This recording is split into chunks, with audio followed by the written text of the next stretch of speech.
आप फरमाते हैं तुझसे पूछा जाए ना कि तुझे अल्लाह से मोहब्बत है तो जवाब ना देना बल्कि खामोश ही रहना। ये देखो ये तकवे वाले लोग हैं। आपने फरमाया अगर तुझे पूछा जाए ना कि तुझे अल्लाह और अल्लाह के रसूल से मोहब्बत है कि नहीं है तो खामोश ही रहना। अर्ज की हुजूर क्यों खामोश क्यों रहूं, जवाब क्यों ना दूं? आपने फरमाया अगर तू कहेगा नहीं है तो फिर तो तू काफिर हो गया, और अगर तू कहता है कि मुझे मोहब्बत है तो फिर देख तेरे काम मोहब्बत वालों जैसे हैं। हजरत मैं अब आपको बताऊं हजरत जो अल्लाह मोहब्बत है फिर उनके काम अल्लाह, ये बात बहुत बड़ी है, लेकिन भाई ये बातें नहीं करनी। अब इसका मतलब है बड़ी है तो फिर अब करनी नहीं है। फिर इन बच्चों की तरबियत किस तरह करेंगे हजरत, अगर हम इनको बताएंगे नहीं कि भाई अगर हमारे बड़ों ने दावा किया तो फिर दावों पर पूरे किस तरह उतरे।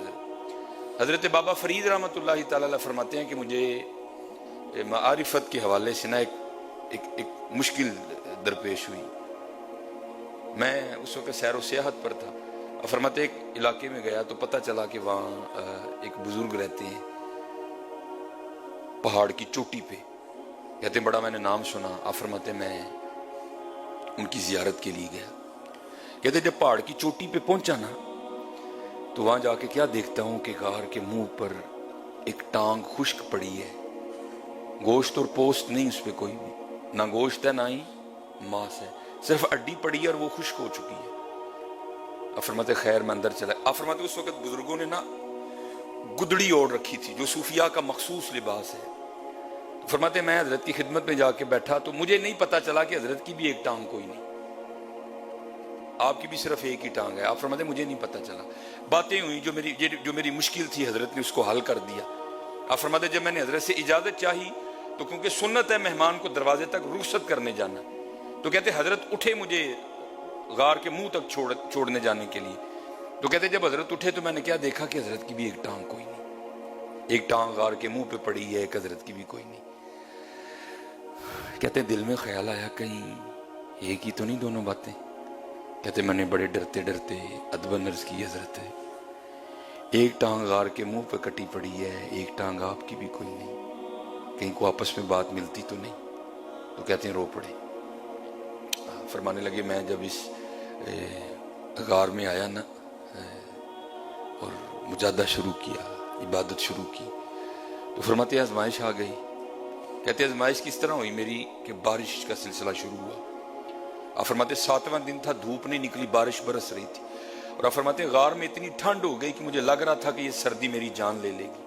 कहते हैं अल्लाह ने रहमत फरमाई, 8वें दिन धूप निकली और मैं गार के मुंह पे बैठा ना अपने वजूद को गर्म कर रहा था।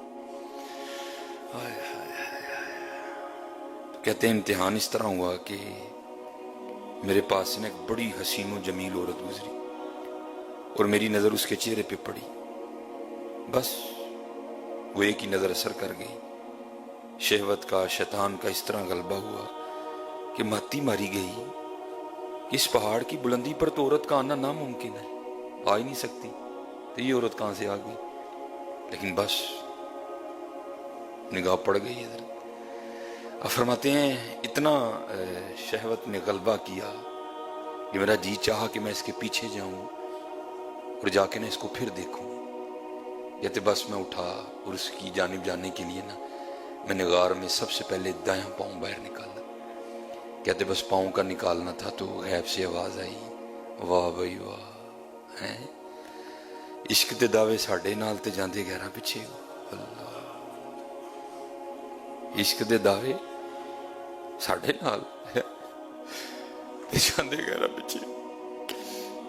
फरमाते ये दाया कदम ही था जो सबसे पहले गैर की जानिब बढ़ा था, मैंने अपने हाथों से ही काट दिया। तो हजरत फुदैल बिन अयाज ने क्या फरमाया, ये तकवा है हजरत उन लोगों का। इसका मतलब ये नहीं कि वो कह रहे कि तुम अल्लाह से मोहब्बत ही ना करो, वो इसका इनकार नहीं कर रहे। आपने फरमाया अगर तुझे पूछा जाए कि तुझे अल्लाह से मोहब्बत, अल्लाह के रसूल से मोहब्बत है कि नहीं, ये तकवा है उनका हजरत, तो फरमाया खामोश रहना। अर्ज की हुजूर वो क्यों? फरमाया अगर तू कहेगा कि नहीं तो काफिर हो जाएगा, और अगर कहेगा कि हाँ तो फिर बता क्या तेरे काम मोहब्बत वालों जैसे हैं। इसलिए मेरे दोस्तों आज जरूरत है। दीन की बात फैलाना सदक़े जारिया है। सवाब की नीयत से वीडियो को शेयर जरूर कीजिए। جزاک اللہ.